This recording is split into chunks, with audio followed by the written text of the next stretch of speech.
Social media যেমন Facebook বা Instagram খুবই ভালো প্ল্যাটফর্ম, বাট একটি ওয়েবসাইট কিন্তু আপনার নিজস্ব একটি প্ল্যাটফর্ম।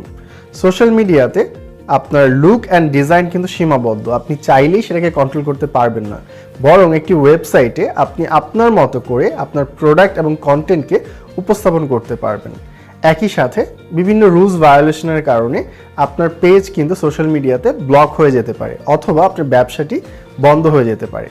সেই ক্ষেত্রে একটি ওয়েবসাইট খুবই গুরুত্বপূর্ণ ভূমিকা পালন করে, কারণ ওয়েবসাইট আপনার কাস্টমারকে সংরক্ষণ করে। তাই কোনো ধরনের ভয় ছাড়াই আপনি যে কোনো সময় আপনার ব্যবসাকে স্কেল করতে পারবেন এবং আপনার কাস্টমারের কাছে নির্দ্বিধায় পৌঁছে যেতে পারবেন।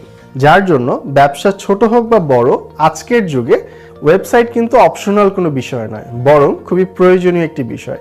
তাই আপনি যদি আপনার ব্যবসার সেলস, ব্র্যান্ড আইডেন্টিটি এবং আপনার অনলাইন উপস্থিতি নিজ হাতে কন্ট্রোল করতে চান, আমি রিকমেন্ড করব আপনি আজই একটি ওয়েবসাইট তৈরি করুন, যাতে করে আপনার সেলস থাকবে সবসময় আপনার কন্ট্রোলে।